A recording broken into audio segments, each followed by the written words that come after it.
On this Saturday night, the world reacts to a new economic reality as Trump tariffs spread. Hands off Greenland. That's an independent country. Hands off Canada. So do protests on the streets and from international manufacturers. Plus, the new documents that show the original U.S. tariffs had little to do with border security. He really didn't have much interest in knowing what's going on. Campaign trail promises. The Liberals on trades, the Conservatives on red tape, and the NDP on the doctor shortage. And Alex Ovechkin has Wayne Gretzky get ahead. One goal away from bringing down the Great One's record. Global National. Reporting tonight, Colleen Christie. Good evening. Thanks for joining us. Donald Trump's trade war has officially gone global with a 10% tariff taking effect on all imports from many countries. With heftier levies set to take effect next week, much of the world is now catching up to what's been the reality for Canada since last month. So-called hands-off protests have taken place in major cities across the U.S., Canada, and the world today. A coordinated show of defiance against Donald Trump's latest actions. The U.S. president is urging Americans to hang tough, insisting he'll deliver historic results with his tariff plan. Candice Cole has tonight's top story. In Washington, D.C. So we say to Donald Trump and Elon Musk, hands off Greenland. That's an independent country. Hands off Canada. That's an independent country. And around the world, people have gathered by the masses to decry the actions of President Donald Trump and his advisor, tech billionaire Elon Musk. From Portugal, freedom is at stake in the United States and for the whole world with what Donald Trump is doing. To Paris. He's upending economies of some of the poorest countries in the world on a whim. What do you say? Everybody else, even penguins, were affected by the tariffs. As Americans also grapple with the dismantling of government agencies with hundreds of thousands of federal job cuts. Haven't seen a plan that this is making things more efficient. I've just seen that it is going to lead to more chaos and people really not having their needs met. This global show of solidarity comes as Trump's unilateral 10% tariffs on nearly all imports take effect. What we have is a set of tariffs based on what they've been charging us. That's reciprocal. We put ourselves in the driver's seat. The fallout from Trump's tariffs have been swift, causing deep declines in the U.S. stock market and stoking fears of a global recession. In a phone conversation Saturday, British Prime Minister Keir Starmer and French President Emmanuel Macron vowed to, quote, closely coordinate their positions in tariff talks with Trump as both leaders hope to negotiate better trade terms. In a surprising departure from Trump's enthusiasm for tariffs, Elon Musk told an Italian deputy prime minister, I hope it is agreed that both Europe and the United States should move, ideally, in my view, to a zero tariff situation, effectively creating a free trade zone between Europe and North America. While the world holds its breath and wallets to see what happens next, British automaker Jaguar Land Rover is already pausing shipments to the U.S. for a month to figure out how to deal with Trump's 25% levies on all auto imports. Candice Cole, Global News, Washington. The U.S. Department of Commerce has signaled duties on Canadian softwood lumber could more than double later this year. Following an administrative review, the department says Canadian lumber producers could see combined duties rise to more than 34% compared to the current 14.4%. Canadian officials have said any increase would harm workers on both sides of the border. Meanwhile, the federal government has quietly updated its online travel advice for Canadians heading to the U.S. Official guidance now warns of the significant discretion U.S. border officers now have when it comes to deciding who enters their country, including the power to search phones and laptops. As the U.S. tariff offensive spreads around the world, Global News is learning Donald Trump's original tariffs on Canada had little to do with border security. As Tory-friendly Okanagan reports, even before the U.S. president's inauguration, he was seeing his northern border as an adversary, no matter how much Canada wanted to cooperate. Canada wanted to work with the second Trump administration to curb illegal immigration. But in the days that followed, it became clear Donald Trump was not interested in cooperation. Canada's a very bad abuser also. Vast numbers of people to come in, and fentanyl. Documents obtained by Global News show the Ministry of Public Safety planned to continue close collaboration to address emerging common challenges along the border. When Donald Trump was elected to the presidency, he really didn't have much interest in knowing what's going on between our two countries. So help me God. Congratulations, Mr. President. The briefing notes were prepared 2 months before Trump's inauguration and show Canada's approach was rooted in cooperating with like-minded partners, particularly the U.S., to enforce border laws and share information to detect threats. They're dated November 13th and 15th. Roughly a week later, Trump fired the first volley in his trade war against Canada and Mexico with a social media post threatening tariffs for what he called ridiculous open borders. Some of Trump's own officials, who've said, the problem is with Mexico and with China, it's not with Canada. So Trump clearly, had a bone to pick with Canada. Since Trump's threats began, Canada has appointed a fentanyl czar and pledged $1.3 billion to boost border security. And yet the tariffs remain. Taria Isri, Global News, Montreal. A developing story out of Ottawa. The East Block of Parliament has been evacuated, and Ottawa police are asking people to avoid the area as they deal with, quote, a barricaded man. They say there are no known injuries. Sources tell Global News the man is contained and police are working to resolve the situation. To the campaign trail now, and a promise from the Liberal leader, one he says will make the Canadian economy more resilient. Mark Carney took advantage of a photo op at a training centre near Toronto, vowing to invest millions for trade apprenticeship programs. Mackenzie Gray kicks off her election coverage tonight. It was easier to pull the pint. While he tried his hand as a crane operator, What's my coffee break? Mark Carney isn't likely to quit his day job anytime soon, hoping for more qualified operators. Thank you. Introducing his new plan to try and encourage more people to give the trades a shot. We are not just going to create hundreds of thousands of jobs in the skilled trades. We are creating hundreds of thousands of careers. To do that, Carney is promising an $8,000 grant and interest-free loans to put tradespeople through apprentice school, a promise that led the local heavy equipment union to endorse the Liberals over the NDP and Pierre Poilievre. He's been shown everything that he's done is to be anti-union. He didn't wake up someday like he was, some kind of a Christmas miracle, and 3 ghosts visit him, and all of a sudden he's, like Scrooge, he's a pro-labor person. As usual, Carney tried to tie his announcement back to the U.S., saying more Canadian construction is a shield against Donald Trump. I have seen this movie before. I know exactly what's going to happen. This is what's going to happen to them. The Americans are going to get weaker. We are going to stand by our workers. We are standing by our companies. An American movie that Carney likened to a British film he'd seen before, Brexit. Carney played a starring role as the governor of the Bank of England and predicts a similar economic situation to play out in the U.S. There are future job cuts, higher inflation, and likely an American recession ahead. So we're going to protect our workers. We're going to fight back. It's not just fighting, it's also negotiating, with Carney saying he'd cut a new security and trade deal with Trump if re-elected. But he couldn't say how he could trust Trump not to break that deal, like he has with the Canada-U.S. Free Trade Agreement. We've got to go into that negotiation, which the president agreed to have, eyes wide open.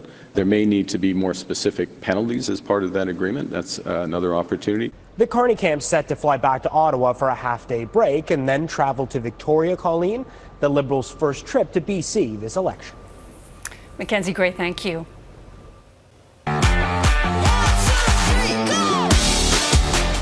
Former Prime Minister Justin Trudeau joined Liberal candidate Marjorie Michel in his former riding of Papineau. Since 2021, Michel had been Trudeau's Deputy Chief of Staff. Conservative leader Pierre Poilievre was in BC again today as his party tries to regain the lead in the national polls. Campaigning in the province's Tory-friendly rural areas, Poilievre made new promises to cut down bureaucratic red tape if he wins government. But he also had to confront more controversies stemming from another one of his party's candidates. Richard Zussman reports. It's a foundation of the Conservative plan to cut red tape. Leader Pierre Poilievre touring South Okanagan concrete products in Soyuz, British Columbia. If elected, the Conservatives will eliminate 25% of all red tape within first 2 years in office, require that for every $1 new administrative costs, $2 must be cut elsewhere, and every year the Auditor General would have to review the numbers. It's unclear how much this would save exactly. Today, the federal government imposes 149,000 individual rules on our small businesses. That's 20,000 more than there were a decade ago. Poilievre also asked about North Island candidate Aaron Gunn. Various mayors and councillors on Vancouver Island sending a letter to the Conservatives accusing Gunn of denying the impacts of residential schools, all from old social media posts. The Conservative leader is sticking by his candidate, and there's now an additional letter from mayors and councillors supporting Gunn. He has not denied the impact of residential schools. That's just misinformation. In fact, he has said that he wants to continue to condemn the residential schools and build stronger partnerships with First Nations people to unlock our resources. This is Poilievre's second trip to British Columbia already during this campaign. Liberal leader Mark Carney still hasn't arrived in British Columbia. There are a number of seats up for grabs. The NDP won 13 in the province 4 years ago, and the sense is, based on polling, many of those could be up for grabs, including this one in the Okanagan. It's great to be back in the Okanagan. I think it's my favorite place in the world, actually. Brings back so many memories of camping trips we used to do. As you know, I'm an Albertan, and we are that alien species that comes and invades your province every summer. Poilievre also taking a spin in Oliver, showcasing a key part of the tourism economy before speeding off to Metro Vancouver for events on Sunday.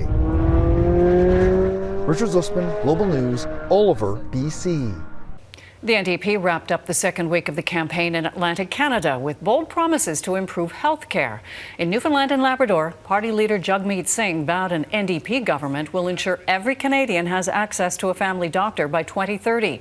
He says he wants to add 7,500 family physicians over the next 5 years to help the 6.5 million Canadians without one. I believe that everyone in our country should be able to have a family doctor. I think that is a fundamental thing we need in our healthcare system. Yeah. Singh says he'll also make it easier for internationally trained doctors to practice in Canada through additional funding while waiving licensing and testing fees. The party says the plan will cost about $10 billion over 4 years, provided all provinces participate. Disturbing new video from beyond the grave. Coming up, the implications from images retrieved from the body of a slain medic in Gaza. It's not often we see an Israeli attack in Gaza from the ground in real time, but the video you're about to see, which we warn contains scenes of graphic violence, shows such a fatal attack. On March 23rd in Rafah, a group of paramedics in their reflective vests, their lights flashing, responded in the early morning hours to a vehicle that had veered off the road. Soon after, the person filming, later found in a mass grave with 14 others, goes down, gunshots continuing for 5 minutes. Israel insists it did not randomly attack the medics, saying the vehicles were traveling suspiciously towards Israeli troops, prompting them to shoot. One of the most contagious diseases on Earth is spreading like wildfire in many parts of the world, including here. Now, as Catherine Ward reports, doctors are making an urgent plea for parents to ensure their kids are vaccinated. We're in a pretty complex time and environment right now in terms of measles. Cases are exploding across the globe, with Europe, the United States, and Ontario seeing higher caseloads than they have in decades. Even compared to last year, where we had 147 cases in 2024. But already up to this point in 2025, we have over 730 cases, and 61 of them required hospitalization. Measles is serious but preventable with vaccination. Public health experts say there's plenty of good reasons to get vaccinated against it. A little known hazard of the disease, measles, can trigger immune amnesia. That's a phenomenon when a person's system forgets how to mount a response to other diseases it has previously learned how to fight. One of the biggest issues is that after a measles virus infection, people are susceptible to infections for 1 to 2, sometimes even more years longer. And that's a result of many of the immune memory cells being impaired. If this outbreak isn't brought under control by October, 1 year since it first started, Canada's Chief Public Health Officer, Dr. Theresa Tam, says Canada is at risk of losing its elimination status. We had been in a very good position. We need to really just double up on our actions to get this particular outbreak under control. Public health doctors say vaccines are the key to stopping the outbreak. Children who live in affected communities who have had their first shot can get their second sooner than the standard schedule. Maybe they're 18 months, 2 years old, etc. They shouldn't be waiting for their 4th birthday. They should be encouraged to get an early second dose. Catherine Ward, Global News, Toronto. Ahead, how U.S. protectionist policies are proving to be a boon to Manitoba manufacturers. Southern Manitoba is a vital agricultural region, but also home to a booming manufacturing sector. Everything from RV parts and medical equipment to cosmetics and portable washrooms are made in the region. Now, a lot of uncertainty in the midst of the U.S. trade war, but as Melissa Ridgen reports, there's also a silver lining as the Buy Canadian movement grows. The Winkler-Morden area, an hour south of Winnipeg, is unapologetically rural, rooted in the pride of growing what the world eats. Also thriving here, manufacturing. It's where we make lip glosses and lipsticks. Pierre Poilievre has been making cosmetics for 2 decades under their own label and for other brands. Well, we do have some American retailers. I'm not sure if they'll continue on with us if they're, slapped with a tariff for importing our product. But what I'm hoping is that they just love our product and working with us, that it may not matter so much. We'll see. We'll see, a terrifying prospect for many. I'm hearing from a lot of members who say, just let me know where I stand, right? The uncertainty is really problematic. It's problematic in terms of their production, in terms of their inventories, in terms of their budgets, and also the conversations they're having with their customers and their suppliers in the United States. Manufacturing is a $26 billion a year industry in Manitoba, and one of the reasons the Winkler-Morden area has an unemployment rate of just 3%. Half the national average. Good news for some here, a surge in Canadian orders as a result of the elbows up war cry. Canadians are really coming together to support Canadians, and that's what I love. Down the road, a safety apparel manufacturer is feeling the love too. We're seeing a shift to supporting Canadian made, so I think this actually will work in our favor. Caltech's primary customers is the oil and gas and mining sectors, hit hard in this tariff tug-of-war. The downside, I'm sure there will be one. One is we were hoping to be moving more into the U.S. Markets, especially with some of our women's PPE. That probably will be paused temporarily. Another downside is our customers may hesitate or may not be making some major purchasing decisions. As the world reacts to Trump's stoking tariff turmoil, manufacturers here do what they always do, heads down and keep working. Melissa Ridgen, Global News, Morden, Manitoba. Given Canada's new elbows up mentality, many Canadians planning to travel intend to explore this country. And that's great news for the Indigenous tourism sector, which stands to benefit. But as Nito Garja reports, a decline in American visitors and increased economic uncertainty are forcing the industry to adapt. Indigenous tour operators in Canada are navigating a mixed landscape. We have forest bathing, we do 3-day kayak retreats. Talese Tours in Vancouver is seeing increased interest from Canadians and Americans. We hit our peak in sales in the 2nd week of March, so that just shows that our people have been supporting local. The off-grid Clahoose Wilderness Resort in Desolation Sound, BC reports March bookings were up about 40% from the same month last year. We're busier than we've ever been. Huge increase from Canadians is really positive, but we don't know. Every day we have to be very careful with stats because literally every day we see the news and it changes. Operators across Canada have also seen cancellations, including from Americans reluctant to travel north in the current political climate. 20 to 30% of our business was coming out of the U.S. and we don't know the full impacts yet, but we are seeing cancellations now. With businesses still recovering from the pandemic, the Indigenous Tourism Association of Canada says high travel costs within the country and a lack of political attention during the election have added to the challenges at a time when federal funding for the sector is at a 10-year low. We have stuff older than the pyramids with Thracian culture all over this country. Yes. And we see what it's doing for those countries that have been promoting that, but we haven't figured that out yet. An Indigenous delegation traveled from Turtle Island to Germany for the Indigenous Showcase at the Embassy of Canada in Berlin. In response, the association is expanding international marketing. And really creating a sense of place that when you're landing in Canada, you're landing on traditional territory. Tourism is a good tool for educating people because I think to shift minds and mindsets, you do need to learn. We're optimistic that it's going to continue to grow. Businesses believe with the right support, the Indigenous tourism sector can be an important tool in responding to the U.S.'s threats while strengthening the Canadian economy and unity. Neetu Garcha, Global News, Vancouver. That is Global National for this Saturday night. I'm Colleen Christie.